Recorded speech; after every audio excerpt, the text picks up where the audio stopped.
Hi, I'm Chad with Move for Guitar. This lesson is from our series, How to Read Music for Guitar. In this lesson, I'm going to talk about sharps and flats. First off, if you like all the diagrams for this series, including the diagrams for this lesson, you can download our free e-guide, How to Read Music for Guitar. But I am working on it right now as I'm filming this lesson, so it might not be available as you're watching this lesson. If it is available, a link will pop up on the screen that'll allow you to download it. And like I said, it's free, so there's no reason not to download it when it is available. This is part 7 from our series, How to Read Music for Guitar. If you'd like to go back and start at the beginning, you can click the link on the screen. So up to this point, I've shown you these notes written out in music in the treble clef, and I showed you that they land here on your guitar. Now obviously there's a lot of spaces missing on your fretboard. For example, right here on your 6th string, you're missing a note here, and so on. I also told you that the musical alphabet was just A to G, and then it starts back over at A. So if we looked at it right here, you have A, you have B, C, D, E, F, G, and then it just starts back over at A and repeats itself. So obviously that's leaving gaps on your fretboard, and there's obviously notes there, and those notes are sharps and flats. And so the way we can actually write those in music, if we just start right here with this A note, which I showed you in the last lesson, gave you these options for different places you can play it on your fretboard. Those are all unison notes. To get the note right in front of A, just one half step in front of A, one fret, it would look like this. You would draw this symbol right here, which is called a sharp sign, in front of the note. So you still draw the A the exact same way that it was drawn just when it was what's called a natural note, which means that it doesn't have a sharp or a flat, but you add the sharp symbol right in front of it. And that gives you these notes right here, which are all unison to each other, and those are called A sharps. So in between A and B, obviously the alphabet doesn't have any letter between those, so it's called an A sharp. But it's also called a B flat.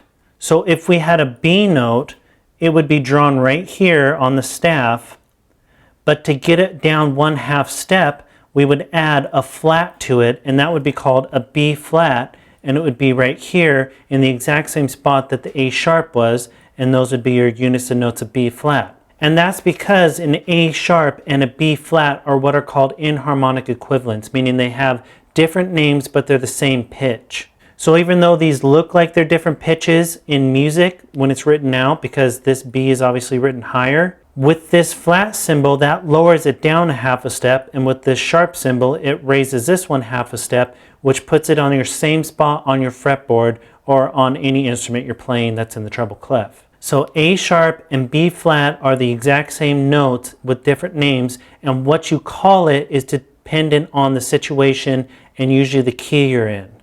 But we're not going to talk about that too much right now. Just know that you're only going to call it one of those in a musical situation. You're not going to write it out as both. And what it's called in that situation will be determined by that actual musical situation, which we'll talk about later. And that works for any of the notes. I just showed it with A sharp and B flat, but you'd have the same thing. You have D sharp and E flat right here, and so on. It works the same way in between all these other notes, which are called natural notes that don't have sharps or flats. And we'll talk about this more coming up, but these symbols right here written in music, are called accidentals. There's other accidentals besides the sharp and flat. There's a natural sign or a double sharp, double flat. We'll talk about that coming up in another lesson, but a sharp and a flat written on your staff is called an accidental. So now we have notes for all of your fretboard. So in between all of the natural notes, besides two places, which I'll point out in just a second,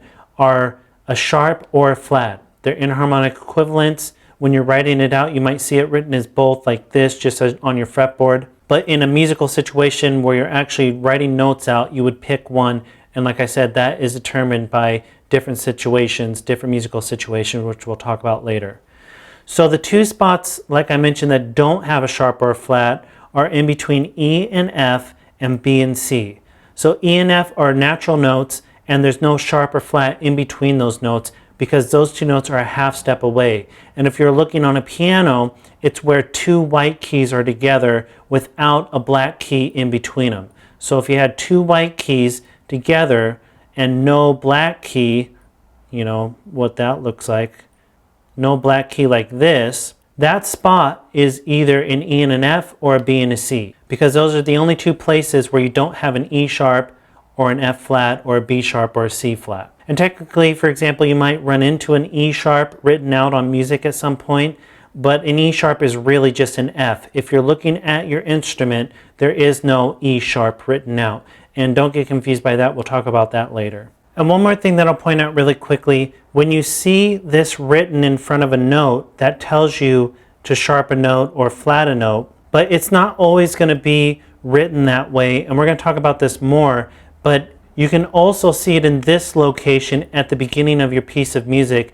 And for example, if at the beginning of the piece you saw this, on this line, which is where an F lands, so that line right here is an F, that would mean all the notes in that music, if you come across an F, even if it doesn't include this symbol, is still going to be an F sharp unless specified otherwise in the music. And we'll talk more about that later, but I just want to point out that you're not always going to see flats and sharps right in front of the notes. It could be signified down here in what's called the key signature. And that's to keep your music a lot cleaner and make it really easy to see what key you're in right away. So that's an explanation of sharps and flats. Go ahead and move on to the next lesson where I'm going to dive into an extremely important topic for reading music, and that's understanding note values. And be sure to download the e-guide, all the diagrams are in there, and be sure to subscribe because we had at least one new lesson every day.